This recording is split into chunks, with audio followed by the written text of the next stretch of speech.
Okay, everyone, welcome. Thank you for making it this evening to our event with the Center for Geopolitics on whose security, balancing humanitarian action in situations of crisis with defense and security. So my name is Isabel McRae. I'm the development consultant at Center for Geopolitics, and very pleased to welcome you in this fabulous panel we have here to look at the military, government, and humanitarian perspectives. But first I'll tell you a little bit about why we're doing this panel. So today we're coming off of a full day of a national security crisis simulation. This is an event which we do biannually at the Center for Geopolitics, and it's led by our fantastic genius, Adam Werr, who I will invite up in a few minutes to talk more about the simulation. But we've really spent the day looking at an imaginary but realistic crisis, specifically in the Middle East, and considering how decision-making would actually happen in this context. And so we've brought in, and as we do each time, we bring in students from Cambridge who are either finishing their degrees or they're in their masters, they're interested in geopolitics and politics. And so it's a way for them to see decision-making in action. And at the same time, we also bring in numerous practitioners who have the real-world experiences of being in these rooms and making decisions at short notice, especially in crisis situations. So I would also like to thank, of course, the Center for Geopolitics, but as well, we have a sponsor this evening, CS Global Partners. Thanks very much to them for helping us put on this event. And why don't I invite Adam up first to talk more about the simulation, and then we'll get to our panel. I just realised I haven't got a mic, but I have a loud voice, so I shall hope that does the trick. We'll move shortly on to the sort of meat of the conversation, but I would just like to explain a little bit more about what we've done today.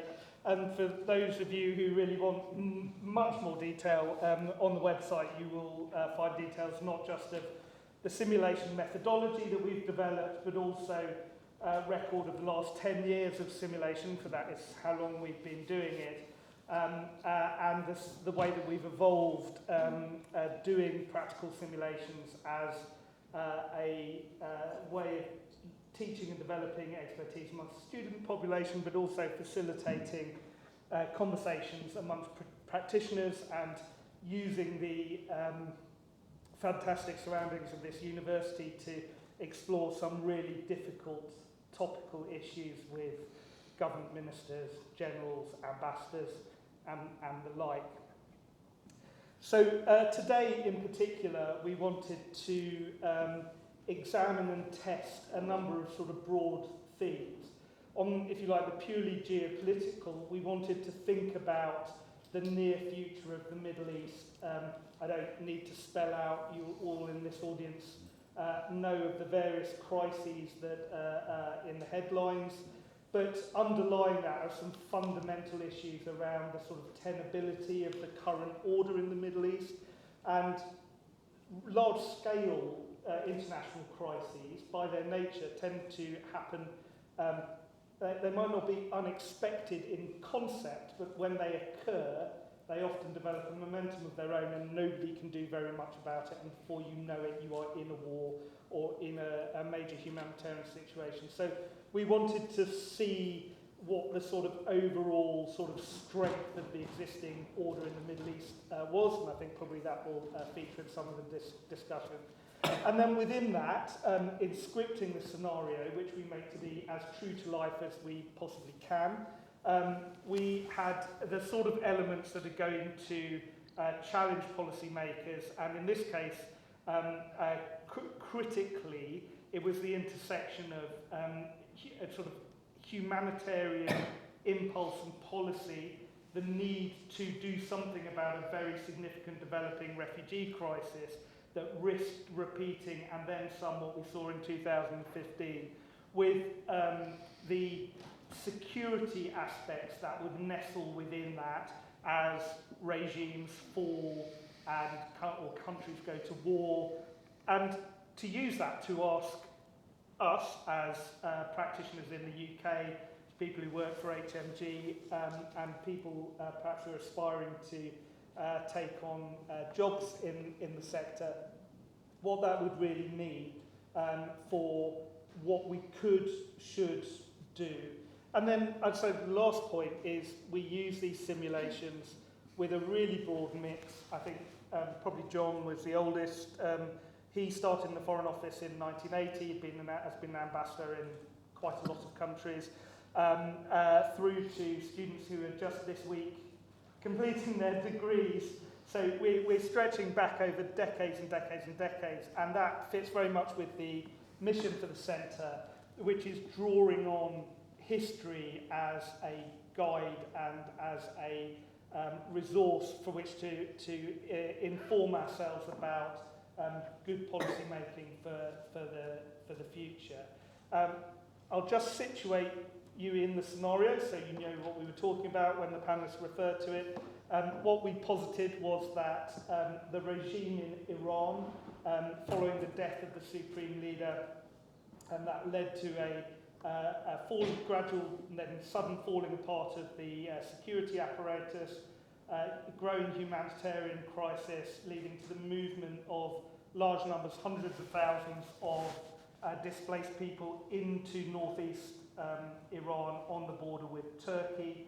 There's also large flows of existing Afghan migrants in Iran who are also moving, and the Turkish pressure coming on the Turkish government to either let that migrant flow through into Turkey and then on into the EU, with all of the political consequences of that, versus a series of potential actions that all of the political actors could, should, might, or could explore taking.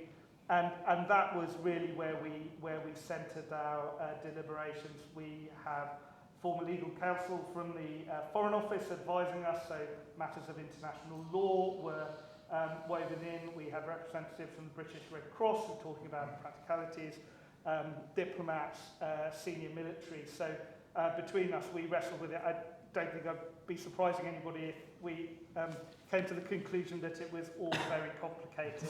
And perhaps on that, I will hand back to Isabel, and we can explore some of the reasons for those complications.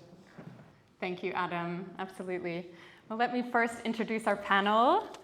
So we have Lieutenant General Doug Chalmers, who is the Master of Emmanuel College at Cambridge, and also we are very lucky to be our Centre for Geopolitics management on the management committee. He came to the college from Whitehall, where, as a Lieutenant General, he had been the Deputy Chief of Defence Staff for the Ministry of Defence, which is also a role that you were playing today, wasn't it? Yes. So it must have felt very comfortable, even higher.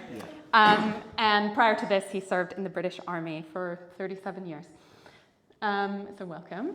And then Sir David Lidington, who was our fantastic Prime Minister today. He really did a stellar job. David Lidington has a very long political career, served in the House of Commons for nearly 28 years.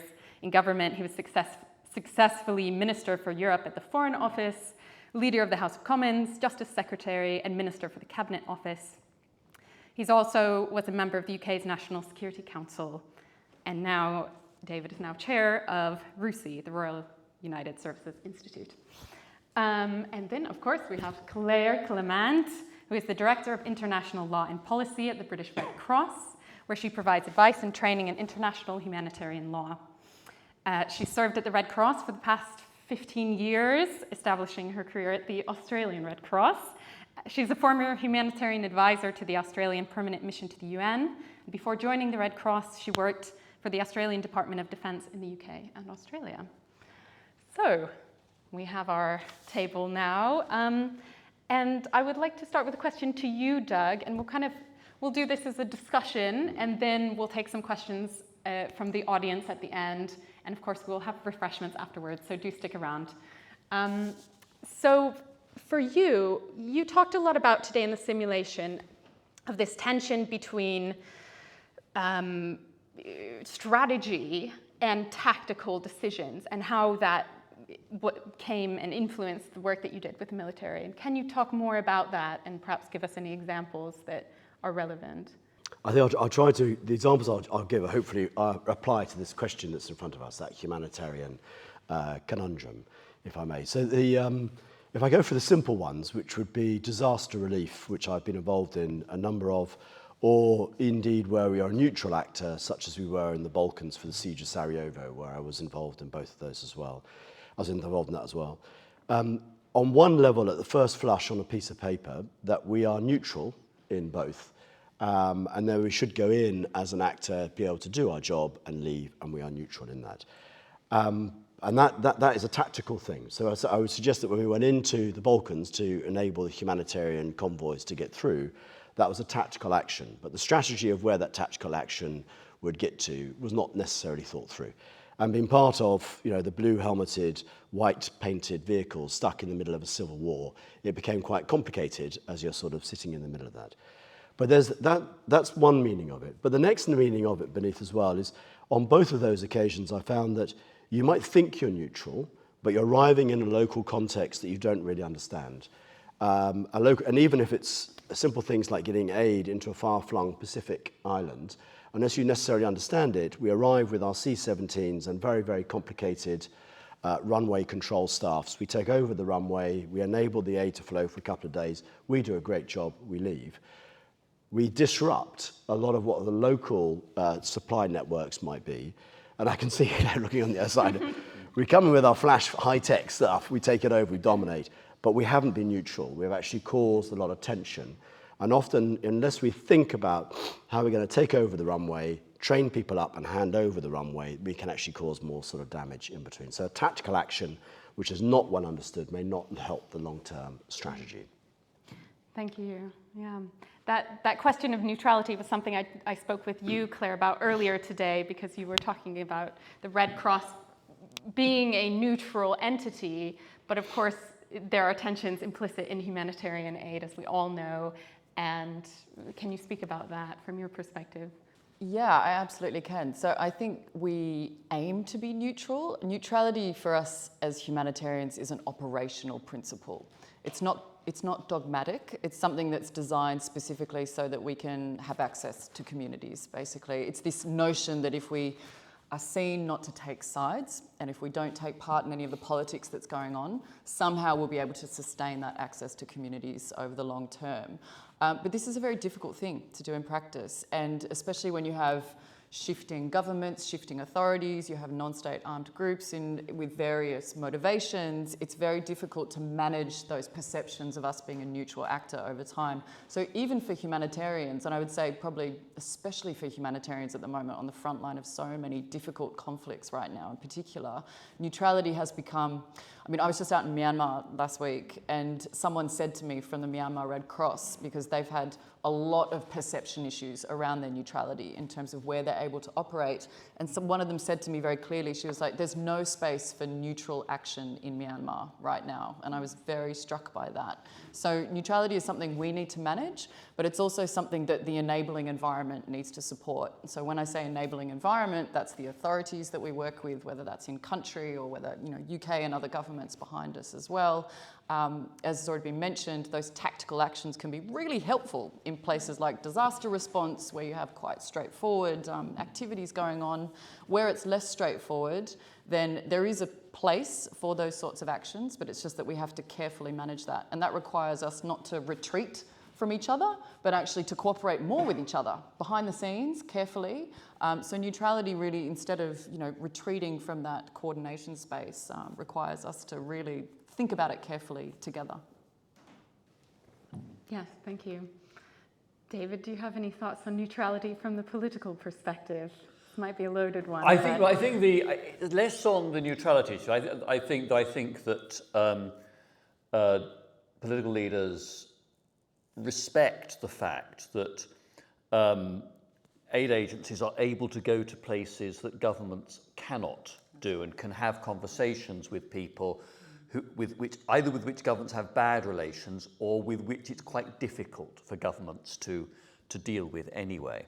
I thought that there were some things that came out of today's exercise that were very true to life. The lack of sufficient time we kept the two sort of simulated Cobra meetings to 60 minutes, which does reflect the time pressures that are there. The inadequacy of information, the fact that in the conversation we didn't have all the facts. You never have all the facts. You have to take a decision on that intelligence and that information that you have available to you within whatever the timescale is. You need to take action, take decisions. There were some things, I think, that were perhaps inevitably not reflected that you see in real life. I mean, because I was the only sort of former politician at the table, you didn't get any of the imported sort of histories of different ministers with different sort of rucksacks full of ideological baggage and rivalries and ambitions that are inevitably part of the sort of hidden reality of any such discussion. Nor did we really get a sense of the tension between Whitehall departments that is part of the reality. So, whereas what we were dealing with today, for example, in terms of practical action by the UK rather than diplomatic work, related to humanitarian support.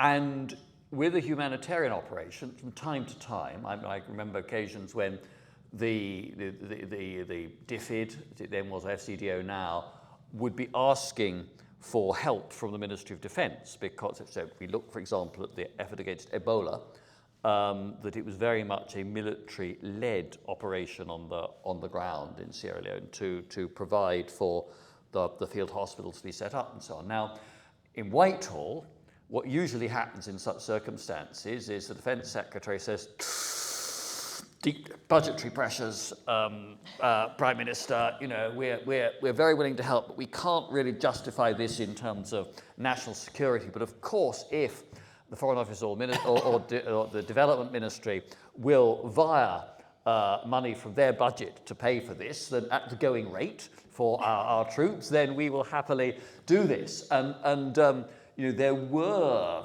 in the recent past, some sort of standoffs between there's the Ministry of Defence saying we ain't got the money and we need to be paid for this sort of aid to the civil power, and the Foreign Secretary saying, what are armed forces for if not to help out in something that we see as in the national interest? So that sort of rivalry, that the Chancellor wasn't represented today. So you didn't have somebody at the table sucking his teeth and saying, can't afford it.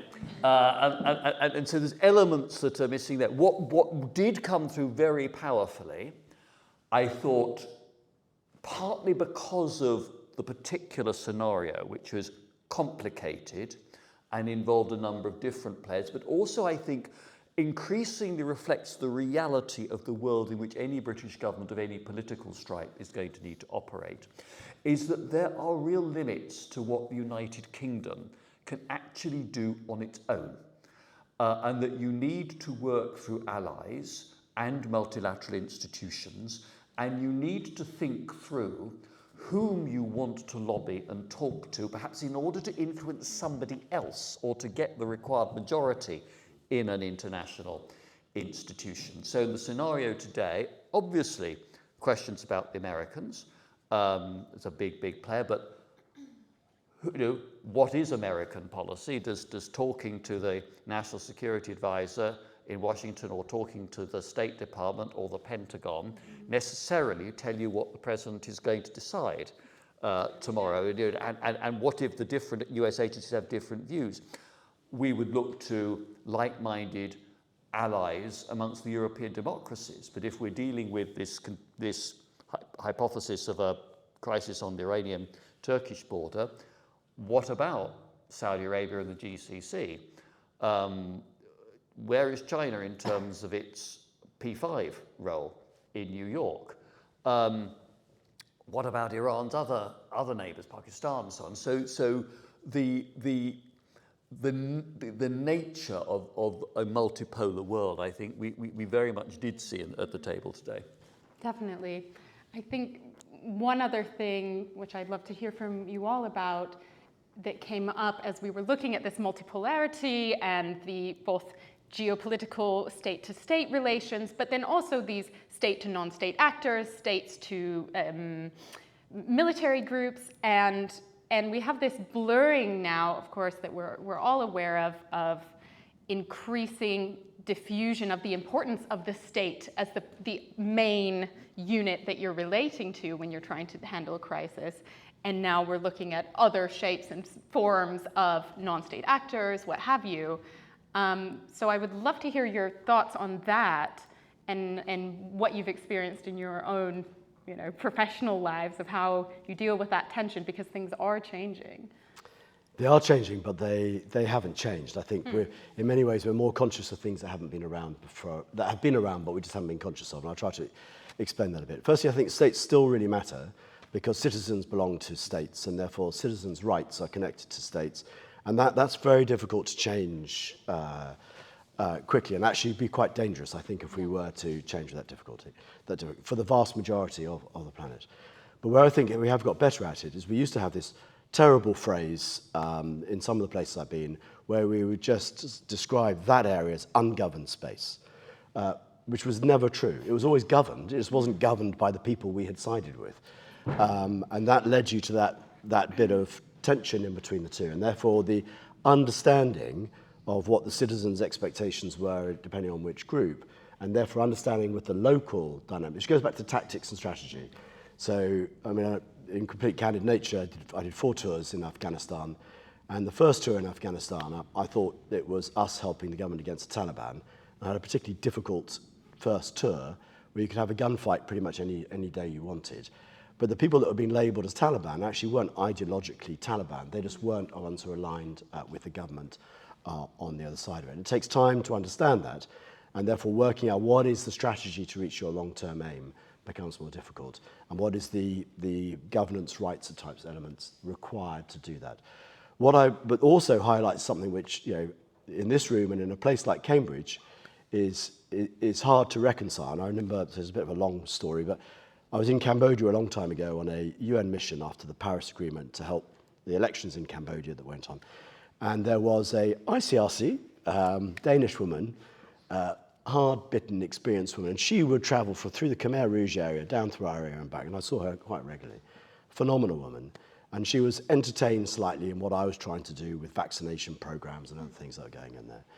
And her view was, just be very conscious of what you're doing. Are you trying to make yourself feel better, or are you actually trying to help the society there? A slight drift off the topic, but it brings you back into this balance of the conundrum we face. Absolutely.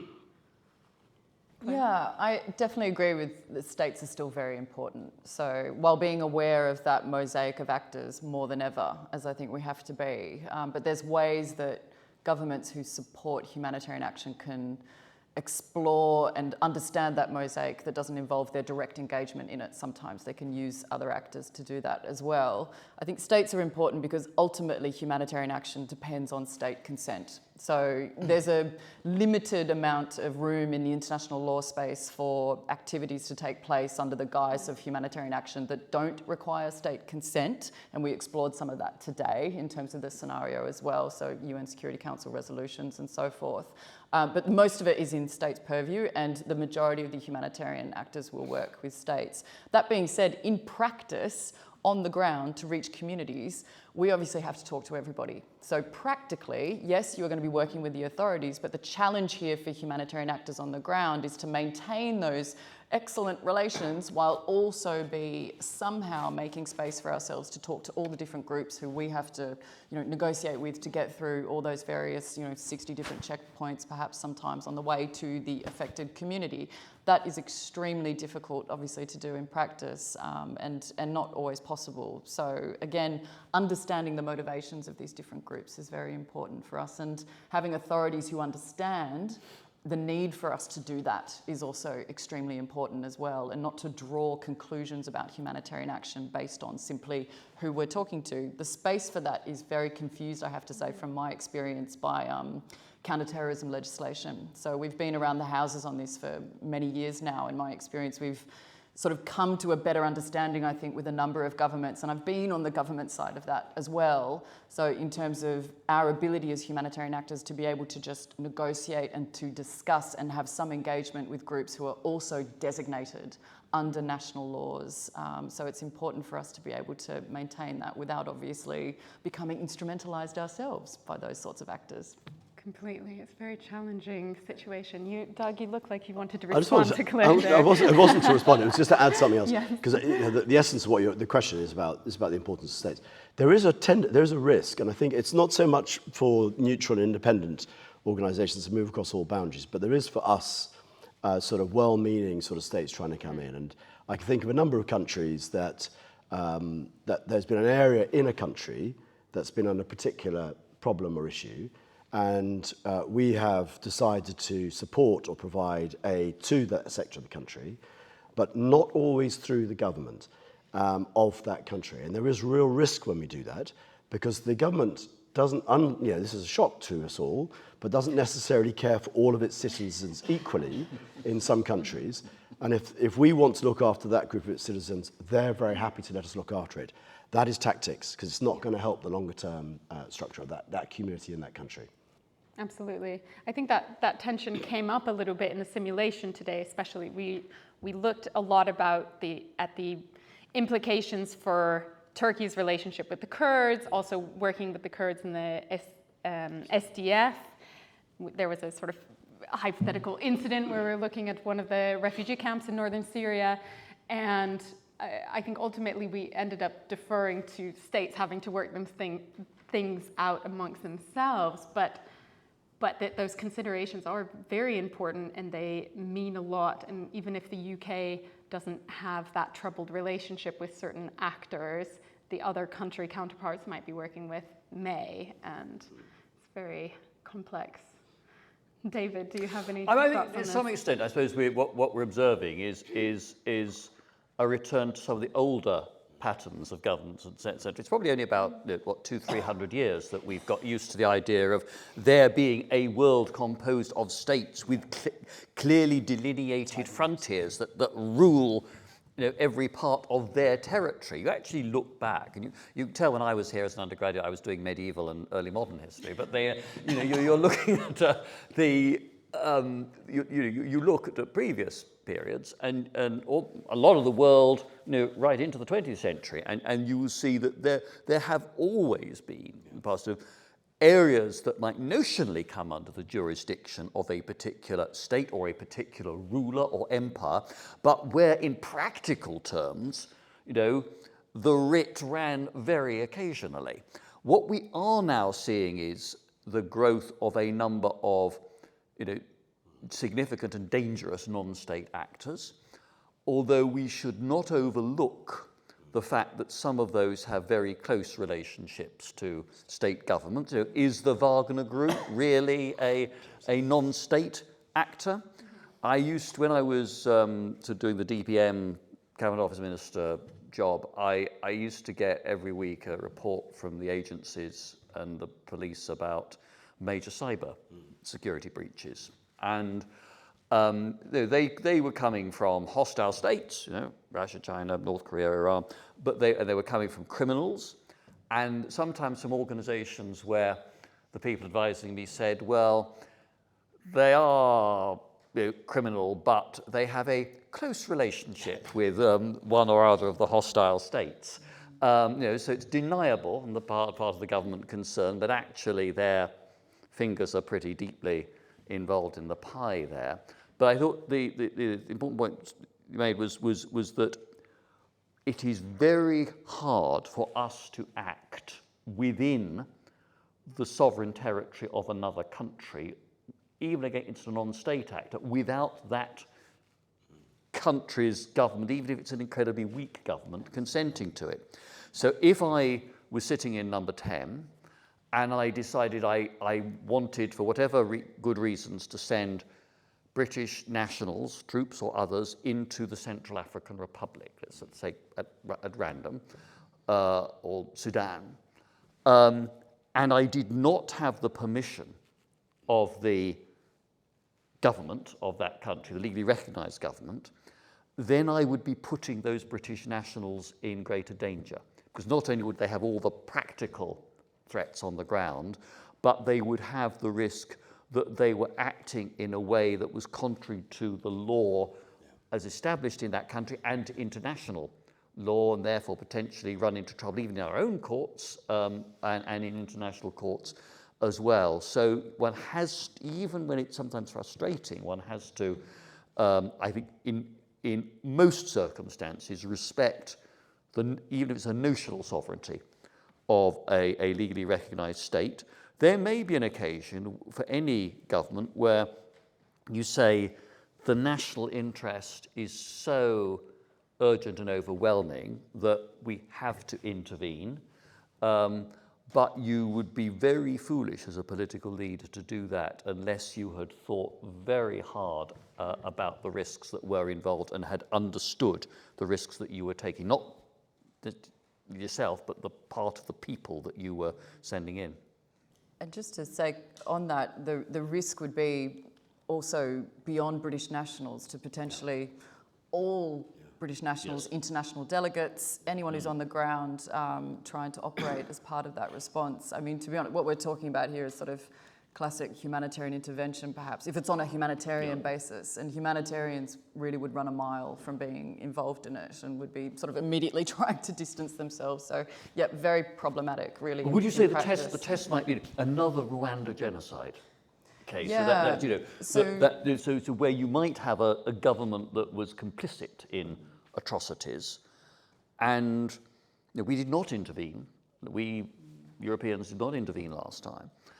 Now, were something like that to be threatened again, there would be a strong humanitarian case for intervening, even despite the wishes of the government concerned. Yeah, strong basis where there's really serious gross violations of human rights or other international law, obviously. I mean, my personal view as international law, it's always better with a UN Security Council resolution. It was great to see the discussion today around the UK holding the pen on that resolution as well. I mean, part of me, having worked in that space as well for the Australians, was like, oh, I love it when the UK holds the pen on protection of civilians issues. That's very comforting because you know there's going to be great language in there on the humanitarian stuff. So great to get that. But yeah, a stronger basis with that gross violations happening. It also means if we hold the pen, we stop somebody else holding it. Right, exactly. Yeah, there's a great, almost always an advantage to getting in first there if you're on P5.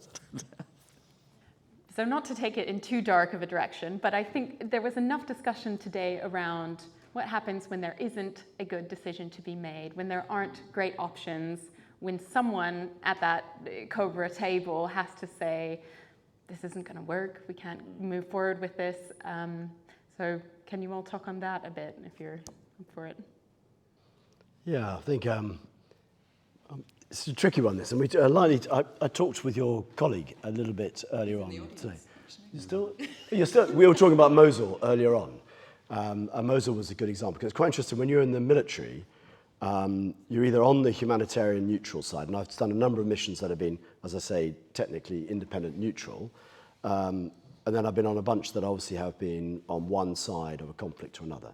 And in the counter-ISIS side, we were very firmly on a side, and that was to help the Iraqis retake their cities to move up. We knew on the scale, having done a couple of the smaller towns and cities in the lower Euphrates and Tigris, that the scale of population movement from these elements, the IDPs, would be quite significant. We knew as we were further up that towns such as Mosul, cities like Mosul, would be exponentially more complicated. And the first reason we started working quite closely with the UN agencies, but partly because we the military knew that we were going to be contracting a lot of stocks and supplies to help move the Iraqi forces further up the Euphrates, to help their logistics. And it became aware to us that I was then on secondment to the Americans, so definitely not speaking as a British officer where we never have any money.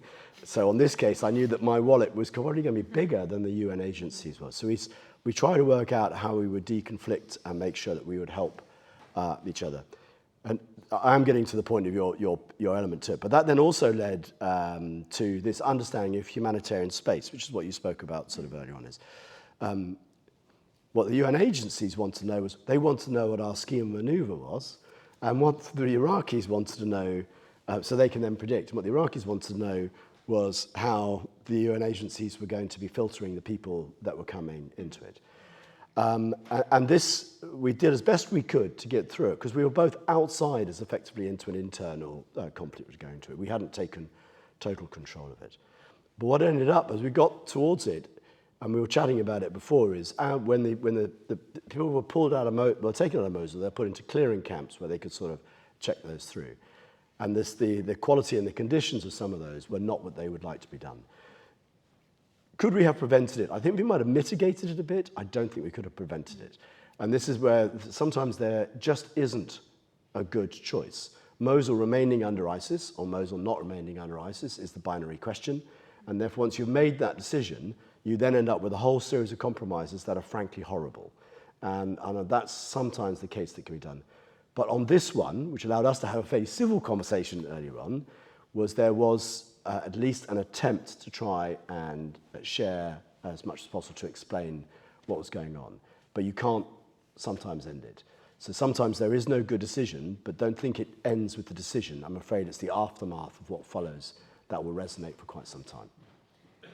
It seems like especially these decisions that have consequences for large groups of people, especially in terms of migration, refugee movements, that is where it gets especially tricky, and that was certainly a theme today and also in your experience in Iraq.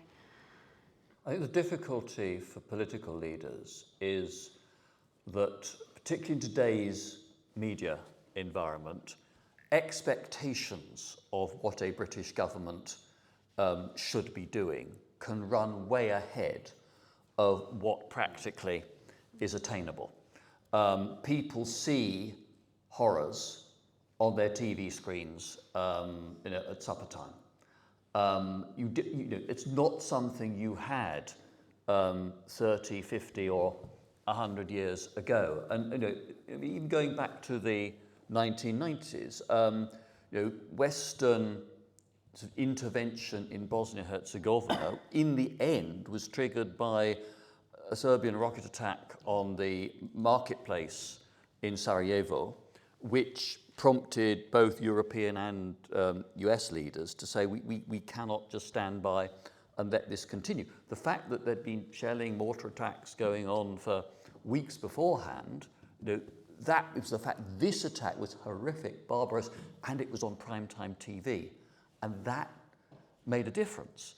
Michael Burke's appeal at the time of the Ethiopian famine was hugely influential in actually catalysing public and political support for a major relief effort and making political leaders put it at the top of the list of priorities for action. But the risk is that you're expected to do more than you can. And there's always a risk that I think those of us civilian politicians that you expect the military to be somehow able to wave a magic wand and sort everything out. And I can remember, a meeting, without going into too much detail, where David Richards, then Chief of the Defence Staff, saying to David Cameron, "Look, Prime Minister, that's all very well, but in practical terms, unless you give me some, a couple of extra divisions, I'm not going to be able to do that." And that's a problem. The public expects you to protect British nationals wherever they are in the world. When the Arab Spring took place, 2011, and we're part of an international operation where we managed to extract most people from Libya before the civil war became intense there. We couldn't do that in Yemen because Yemen was just too dangerous. People were scattered. There was no easy, effective way in which to get British citizens out safely. So a lot of the advice had to be sort of just keep your heads down and hope this passes over. So those decisions are difficult. And in the minds, again, of the ministers is always going to be, inevitably, how is this going to play with public opinion? How am I going to explain this to Parliament? And sometimes you might want to do something and you just cannot get the support that you need. I mean, the most recent classic example is 2013 in Syria.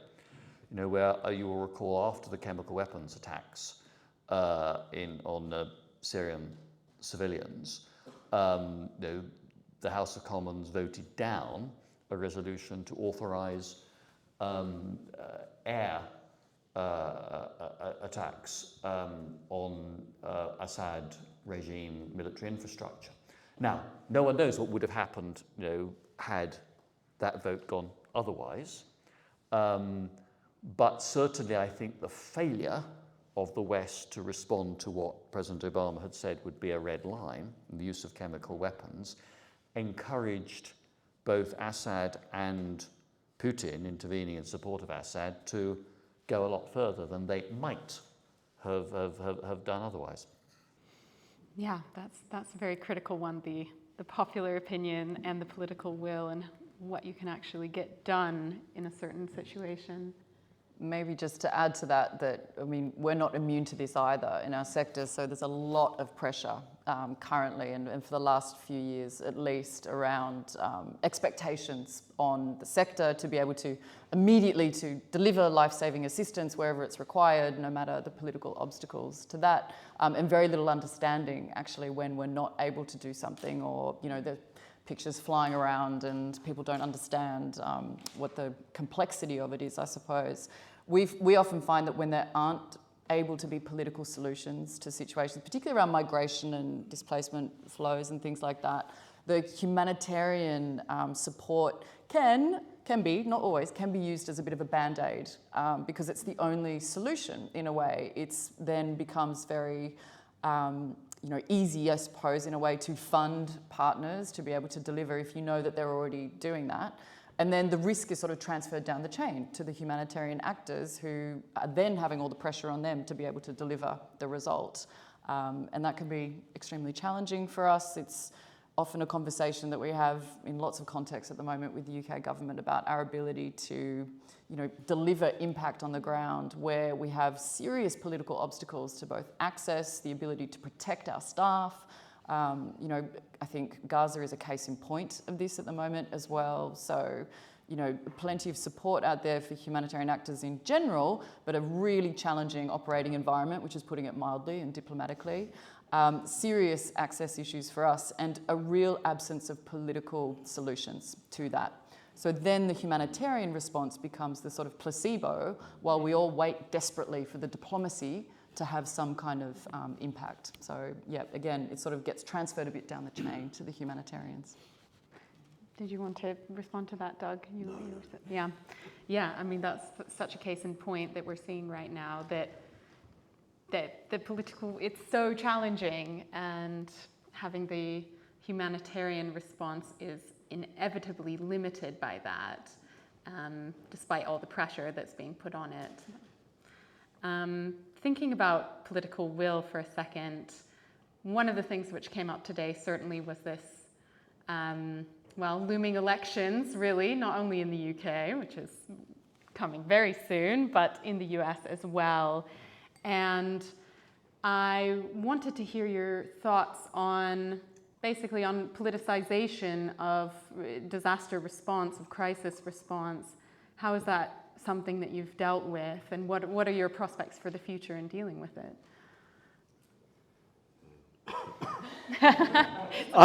We might start from the other end of the table. It's my whole job. It's not getting easier.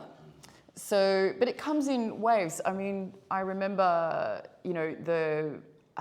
I was mainly working in governments in the mid-2000s, early to mid-2000s, directly after, during and when the Iraq war kicked off, and then after that in Afghanistan as well, and that real kind of with us or against us era.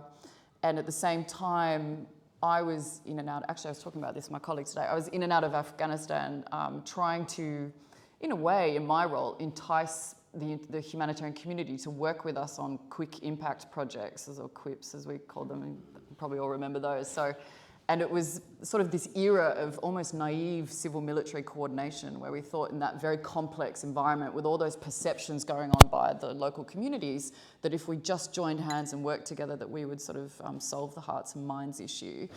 So certainly learned a lot about politicisation of aid in that era.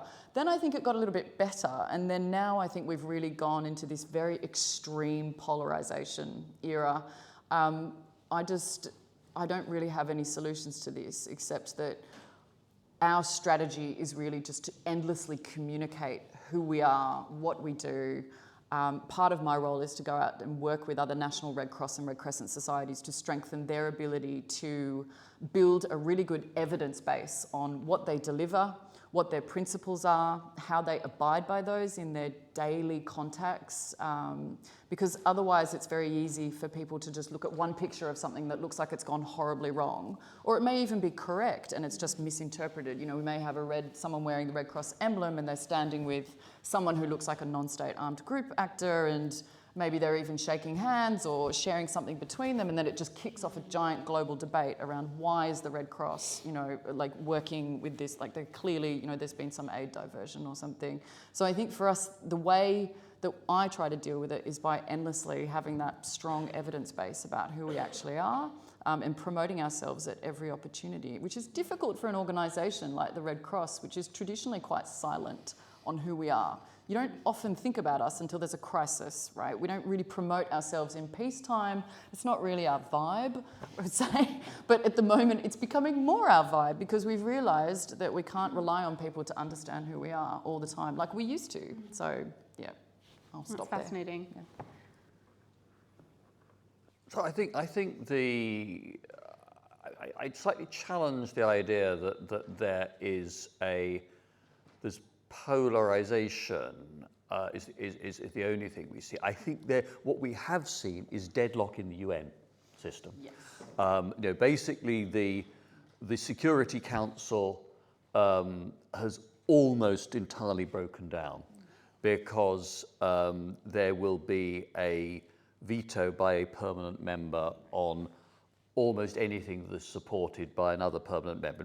Broadly speaking, you have a bloc that's US, UK almost all the time, France most of the time on the one side, and Russia more than often than not backed by China on the other. And that has brought about deadlock in terms of UN authorization for effective humanitarian action.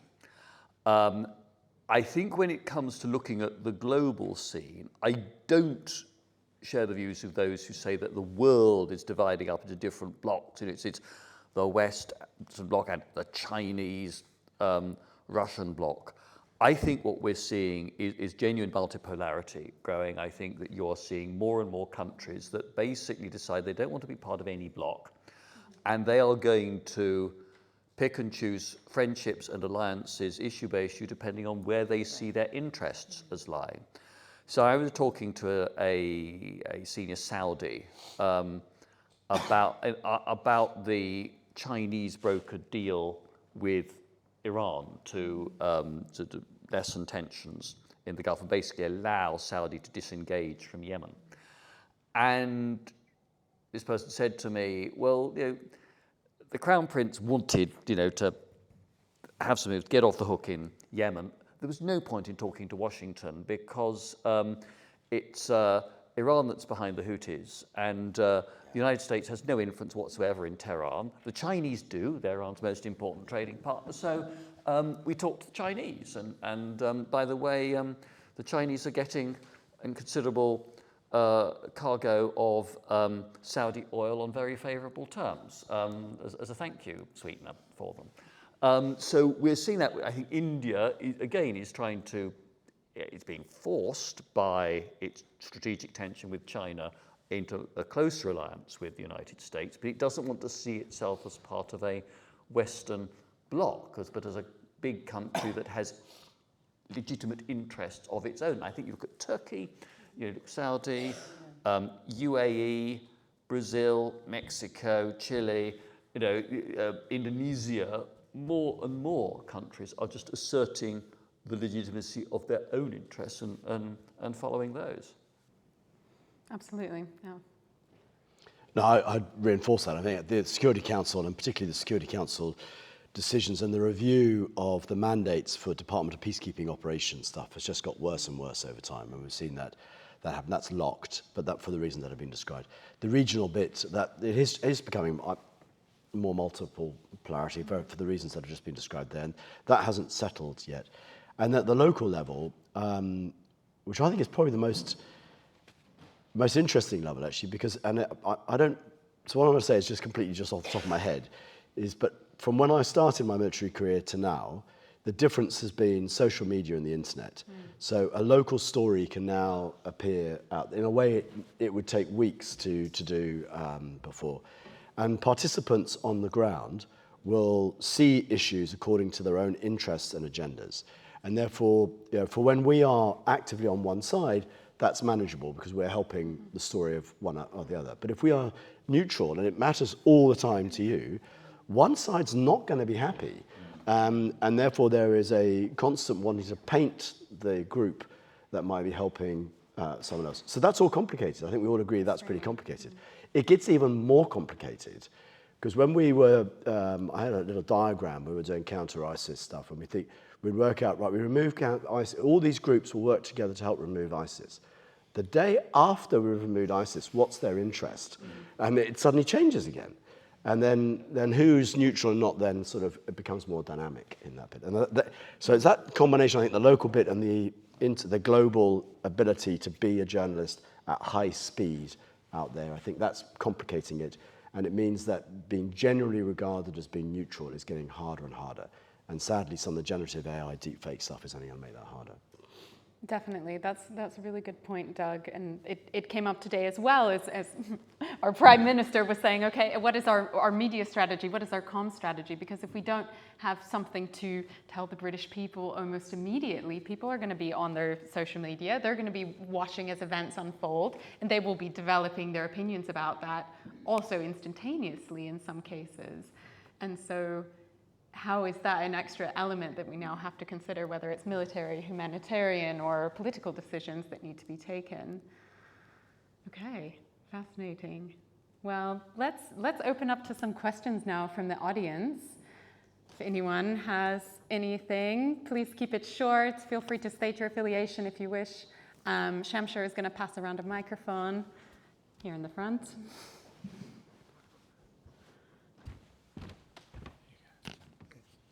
Sean O'Connor, previously a graduate of the MPhil programme here at Cambridge. You talked about multipolarity, and some crises are unforeseeable, natural disasters, but some emerge over time. So do you think institutions, whether they be government or non-government, are putting enough effort into understanding how the world works on a strategic level so we can make better decisions over a longer period of time? Well, I'm going to lead into that. As the chair of the management board of the Centre for Geopolitics, I'd like to firstly say that's not actually a planted question. The answer is I think not. And I think one of the things the Centre's trying to do is build up the use of applied histories in order to deepen that understanding and knowledge together, in order to help provide a forum to help inform some of those decision making. Because in Whitehall, if I may describe it as a little bit of what we talked about today, is life's moving really, really fast. A problem arises, and whether there is a detailed understanding of the local situation or not, you're relying on the ambassador, but some of our embassies or high commissioners will understand maybe the capital, but they may not necessarily understand what's going on elsewhere. And they may not understand the regional tensions that are on the border zone, etc. It's a real challenge. And then rapidly, the conversation becomes about the coalition conversation, if you're pulling one together, working with others, than actually resolving the problem on the ground. So yes, I think we could do a lot more, and I think the Centre is part of the journey forward to try and help people understand better, both locally, regionally, and internationally. Thank you for that, Doug. Would anyone else like to respond to the question? No, I agree with that, and I do think that government could do more to link in to external centres of expertise It's not bad at doing that with RUSI, Chatham House, IISS in London, but actually linking in more to the network of academics and academic institutions. Deep I think research deep benches. research benches would be a good idea. And actually, think basic things we now take for granted, like online meetings, suddenly make that a lot easier to organise than would have been the case just a few years ago. I think looking at the Foreign Office, I mean, there's a question about just the capacity of FCDO as a whole, and I think that the if you knock out development, the FCDO, the diplomatic side of the Foreign Office, is a rounding error in terms of government spending. It's about 2 billion, if that, overall, and it is stretched desperately thin. And we do, I think, still have a very good understanding of the histories and the complexity of relationships on the continent of Europe.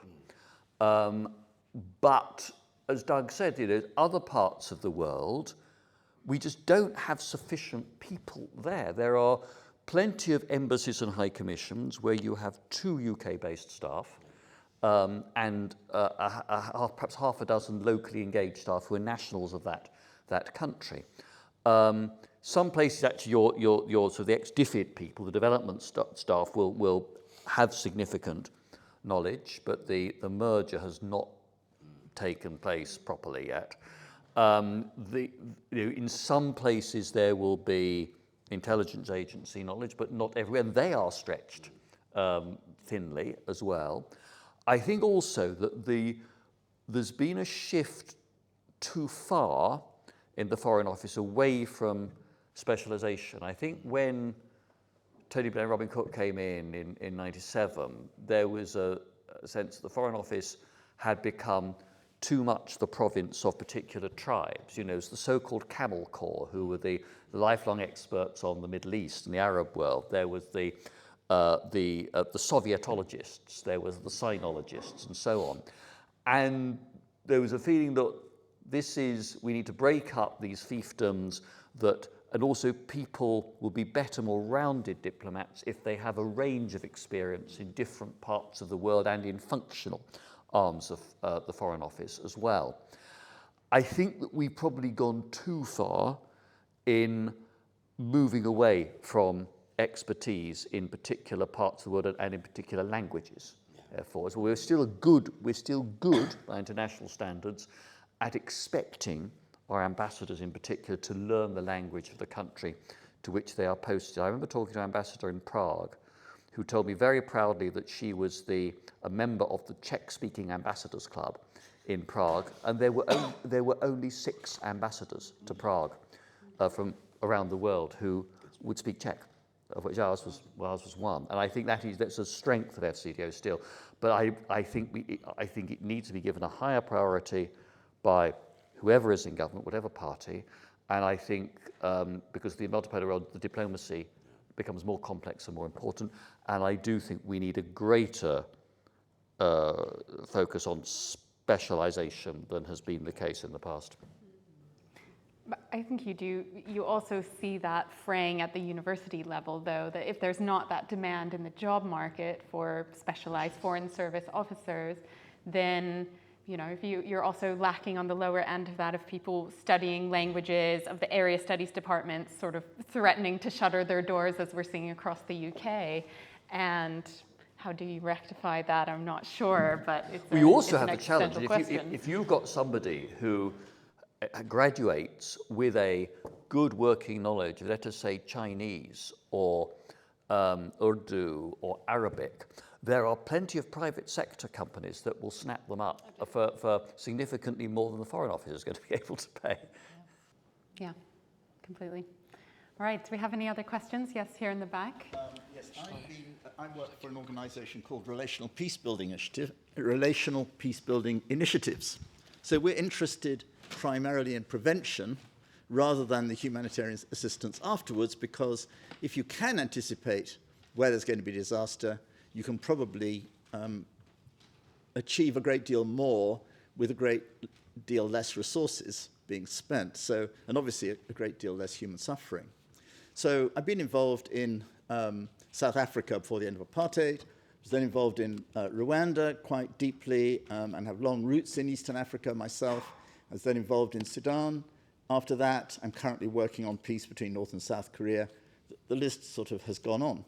But if you just take the Rwanda genocide, if you look back at what was going on before the genocide, it does seem very obvious, looking back with the wisdom of hindsight, and of course hindsight is a fine thing, that there was a growing gap between the food availability and the growing demand for food. So the population was growing at roughly 4% a year, which means you're doubling your population every 17 or 18 years. And I'm an agricultural economist by background, so this is coming through in this conversation. But also, the supply of food was only growing at about 2% because the French, in their wisdom, were leaning on the Rwanda government not to use fertilizers. And without fertilizers, you can't grow production at more than about 2% a year if you haven't got any increased land to go on to. So it was very obvious what was going to happen. This growing gap between demand and supply of food was just growing. Rwanda didn't have the foreign exchange to import the food. There was going to be a terrible outburst of violence, and that's what we saw. So I'm really interested in this prevention question and how much work and thought and resources is able to be put into anticipating where these extreme outbreaks of violence are going to take place, and therefore, in a sense, heading them off before they happen. I just wondered if this panel, which has been incredibly interesting to me, thank you all very much, has any thoughts and comments on this prevention side. I have some thoughts on this. Do you want to go first? Or Easy. I mean, mine might be quite quick, just to say it's just delightful to hear that that's the work that you're involved in, because prevention is a really key part of that spectrum. And response, in terms of the response sphere that humanitarians have traditionally occupied, it's now become quite expansive to incorporate at least preparedness, risk reduction, and anticipatory action as well. So things that lend themselves a little bit more along that, spectrum towards prevention. On the prevention side, I would say the work that we're doing there is around some of the trying to strengthen the international legal frameworks to prevent violations before they actually happen, working with governments to make sure that that's a strong legal base right there. Not always successful, but we're certainly striving towards that. And then I think prevention, what I've seen in practice is that, and it kind of goes back to the forecasting question as well, that we can do a lot of work in terms of the analysis of these situations, and I think we're getting better about that as humanitarians as well. We cooperate with FCDO on things like the Humanitarian Early Warning Note. These things that tell us when trends are happening and what might happen down the track, 1 month, 6 months, a year from now. The challenge really with it is actually turning that into action. So we have plenty of stuff written down about anticipation at this point, I would say, to really help us as humanitarians to see where those trends are happening, over a period of time. It's just that no one has the funds to be able to, we have few funds to be able to lend themselves to actual action around that. So much of the funding goes into response still because that's the attractive media moment. And the prevention stuff, as you might know from your experience, is much harder to attract in terms of funding, time, and actual activities as well. So I think that's a real challenge there, like turning that knowledge and the analysis we have into actual activity. Yeah. So my view, I couldn't agree with you more, and it's been a conundrum that's been in my head for a long time. There was a lot written about it. So in the first half of my military career, upstream capacity building, things like that were the descriptors that were being used at the time. And there were some units that were initiative units that were brought up. So post-conflict reconstruction unit was one. The Americans had not a dissimilar one that was sort of set up. Even though it says post-conflict, we all know actually one conflict can set the seeds for the next conflict, so there's a logical thread to it. But neither us or the US gave it any real teeth to sort of get ahead or resourcing to go forward. And I can think of a whole range of areas now that some decent upstream capacity building incentive by not large groups of people, but a bit what we said about before, people with continuity, a bit of language, who have spent some time in there, to build relationships, do some capacity building, do some advising on the ground. may well change the direction of travel in the next sort of 10 to 15 years. Whether that be sub-Saharan Africa, east or west, I could pick you a number of countries, and I bet you would agree on them as to where they go. The real trouble that has found with that is, I think, several. So if I prove one is sort of a Western problem, then I think one specific UK problem. So the general problem is you're applying resources to make something not happen. And that's really difficult. And so and it's also you're trying to make something not happening maybe beyond the political horizon of the ministers that are in charge of it. So when they get to allocating resources, there's this tussle. And then I'm going to use the military because this is where it is. The departmental funding ways, and you talked about it before, we didn't invent the Treasury rules though, so there's a Treasury rules back in this. So when a defence training team goes out to help, and we mentioned Sierra Leone already, it works in Sierra Leone for quite some time. We were able, by the way, to do Ebola in Sierra Leone because we had been training them after the defeat of the RUF a long time ago to help them get a time. That training team came up for renewal, but we didn't have the core budget for it, which was to deliver our NATO alliances and all the other side of it. And therefore, the iterant funding that's done by interdepartment was cut. And then automatically you can't do it. Even how much you say this is peanuts in the bigger scheme of things. We might need it in the next 5-10 years. It gets racked and stacked with other elements to it. So I totally agree with you. But sadly, the number of fires that have been coming in recently have dominated and prevented, I think, proper preventative measures being coming through. And I think we're going to feel it most dramatically in sub-Saharan Africa, would be my personal take. I think that's right. I think you just look at the demographics in Africa and the impact climate change is going to have on an already difficult, fragile situation there. I mean, one word of warning, which is whatever level of resource we're talking about, and as well as wanting diplomatic wing to be better funded. I mean, I'd be in favour of restoring 0.7 on development ASAP, but there is still always going to be competition within however large or small a budget for who gets what. And it's Doug's point about trying to show that there is going to be benefit from stopping something which might happen, when you can't say to the Treasury or the Public Accounts Committee, look, here is the clear evidence that this parcel of expenditure has contributed to this outcome that benefits us. Having said that, I do think that preventative work has an important part to play. I think there's two ways in which I think it can be deployed. One is by a well thought out, strategically focused development policy, because I do think that development should not only be about relief for things that go wrong, but actually trying to prevent getting into the situation where the relief is needed. And that in either a proper merger of the two departments, or I suppose the alternative now would be to go to the old system of an overseas development agency that sat sort of as a sort of separate sort of annex to the Foreign Office with its minister in charge.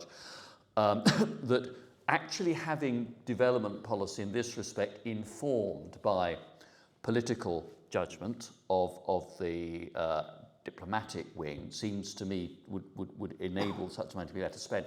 The other way I'm certainly I favoured in principle as a minister was that you should allot to ambassadors a certain budget that they can spend as they choose on projects that might be preventative or it might be sort of a capacity building in a country that they think would be in line with our national interests, and leave it to the judgment of the man or woman on the ground to do that. You do that on a small scale. It means that ambassadors will sometimes get it right, sometimes get it wrong, but they will experiment and one can learn from best practice. Rather than committing a huge national programme to this globally, which is going to be more controversial, more difficult to secure agreement for. What you need to make that work for ambassadors is ministers who are willing to say, I will back you, even if this particular programme turns out not to work, because it was worth making the effort and worth experimenting and seeing whether this would go.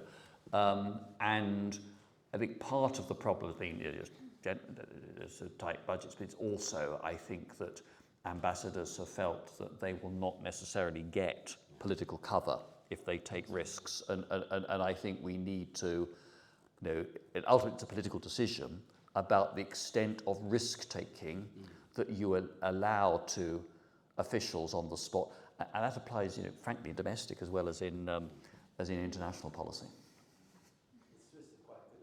Because if it goes wrong, it's the minister who gets clobbered in the Sun expose and has to stand up with the dispatch box and answer questions about it. So it's why people are going to be edgy about this. That's a very interesting topic. Yes, here in the front, please.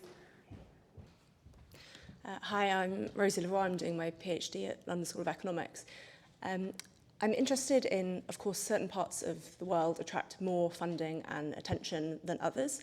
And I'm interested in those neglected crises that might keep you up at night and how they differ or are similar or vary across your different perspectives of military government and humanitarian. Things that keep you up at night.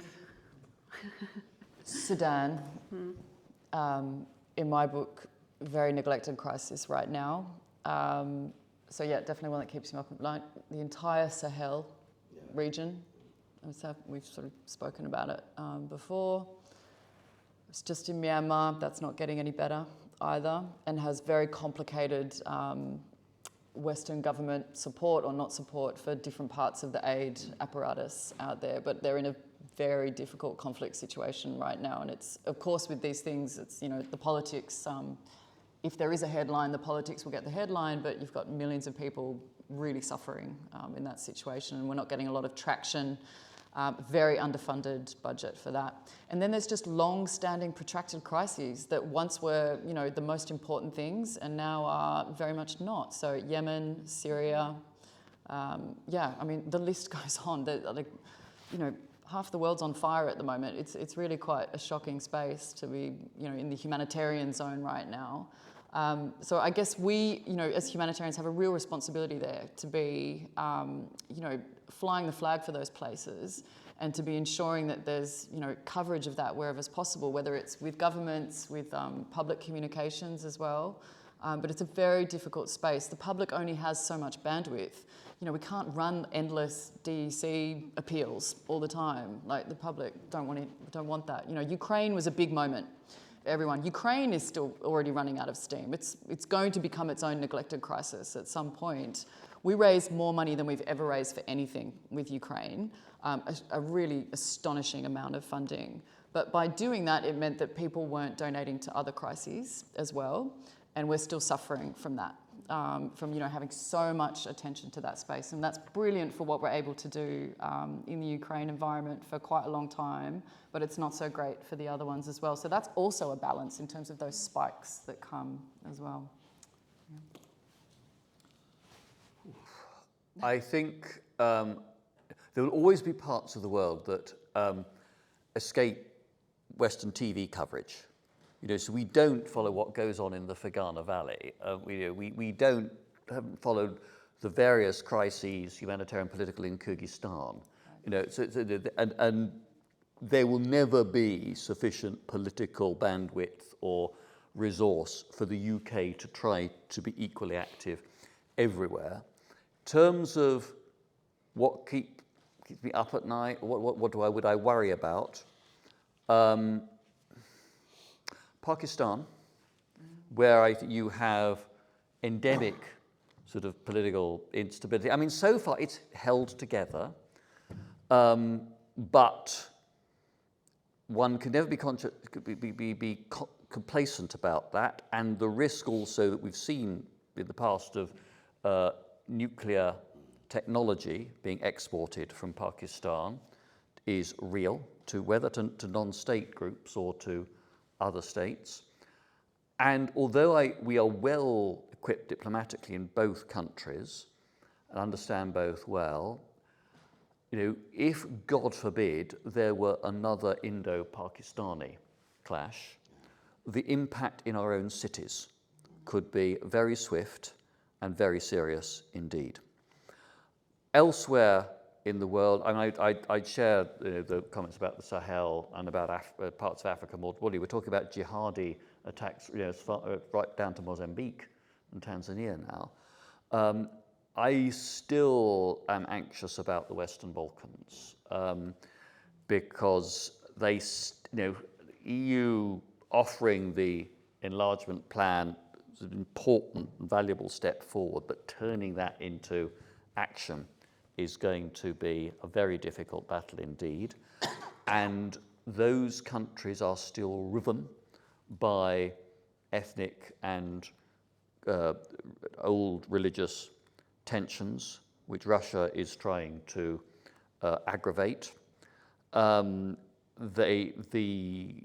of the countries, Bosnia, Kosovo, Albania, Montenegro, Macedonia, have got probably a couple of hundred sort of Islamist fighters who've returned from Syria, who are living in Muslim communities in each of those countries. So there's potential security problems there. Still too much of a free space for international criminal, including cyber criminal groups, to organise.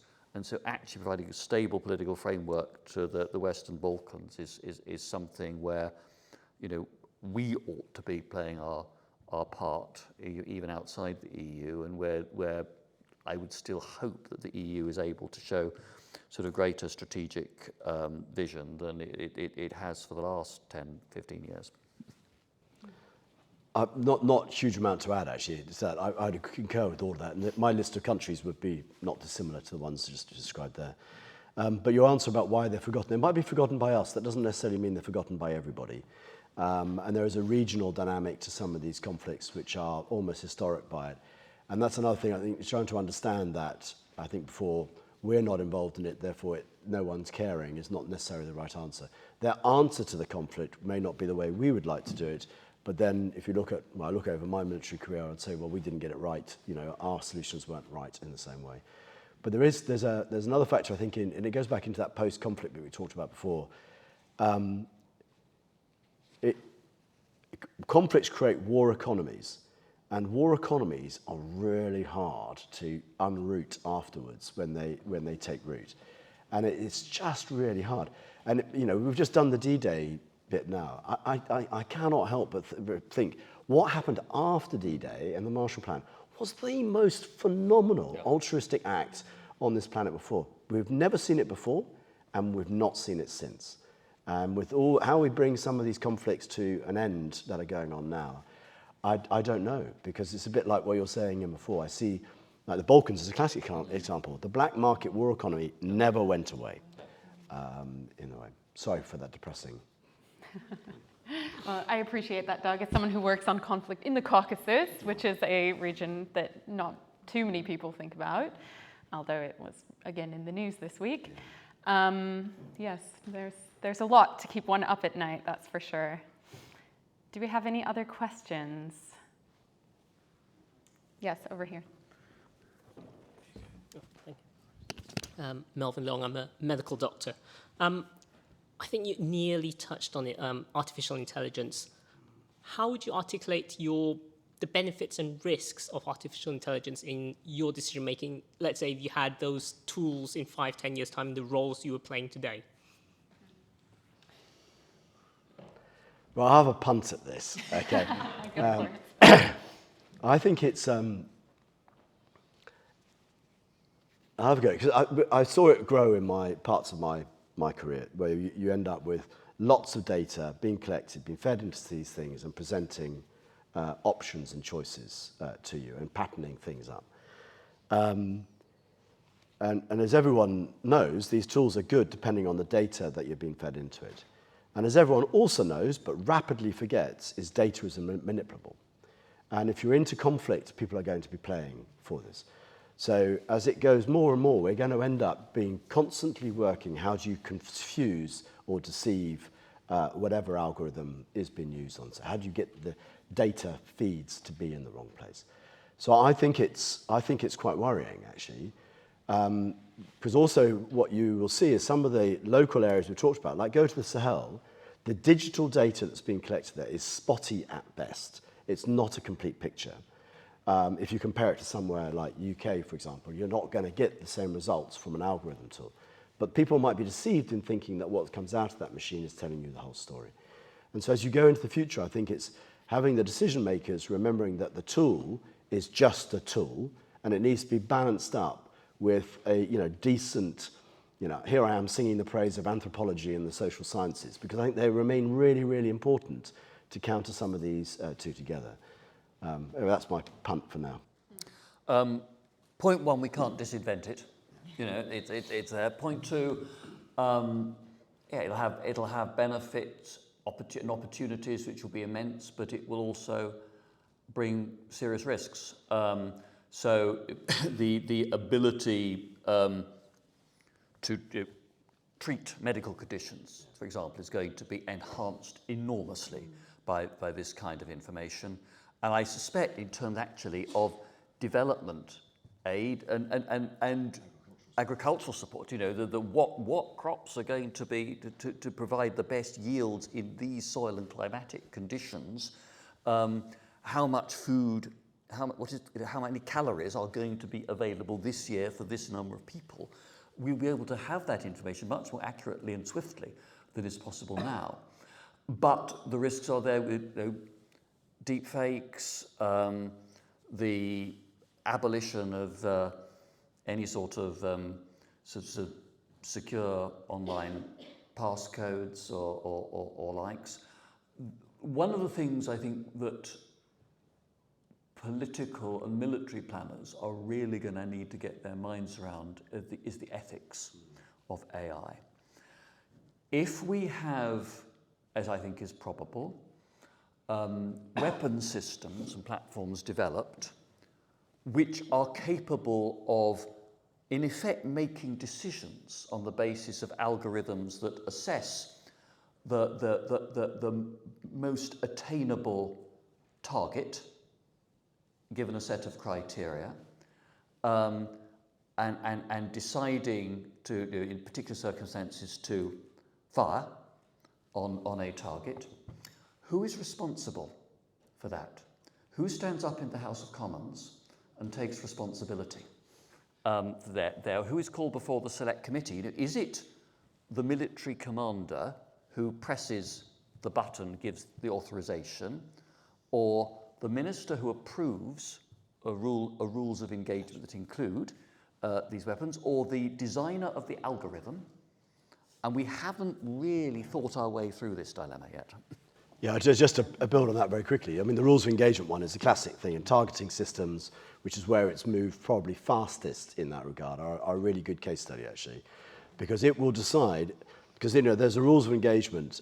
I try to teach all my people this over time and use it myself, is there's what you legally can do and what you should do given the context. So when you cross the legal threshold, you've still got another threshold to cross.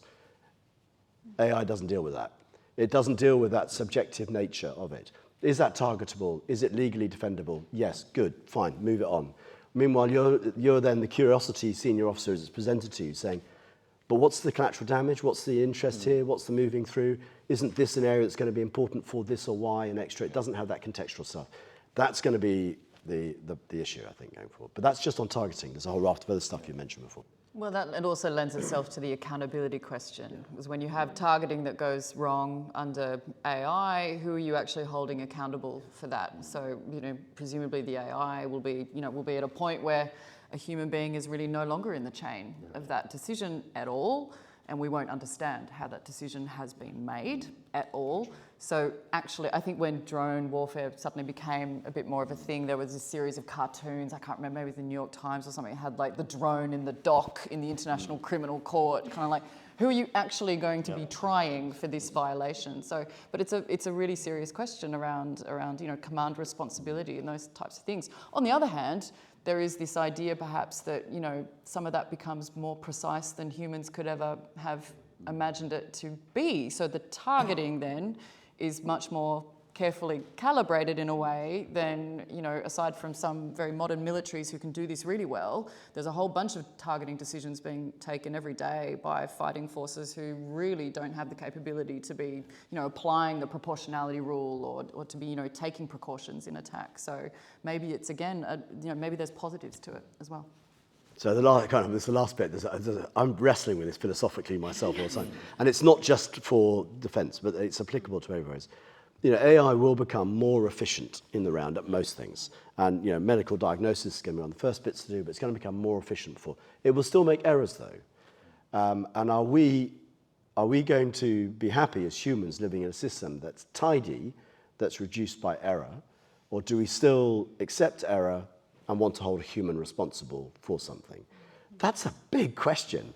And I think because we might say there's a human in the loop. This is my slight concern. We might say there's a human in the loop. How in the loop is he in 10 years from now, or she, when they just believe the machine blindly in another way? Sorry, that's a bit more AI philosophy than you wanted to hear, but yeah. Great question there. I think we're just about at time, unless someone has a very desperate and quick question they would like to ask. Going. Okay. Well, thank you so much to our fabulous panel. Will you all join me in a round of applause for them? They've been here all day.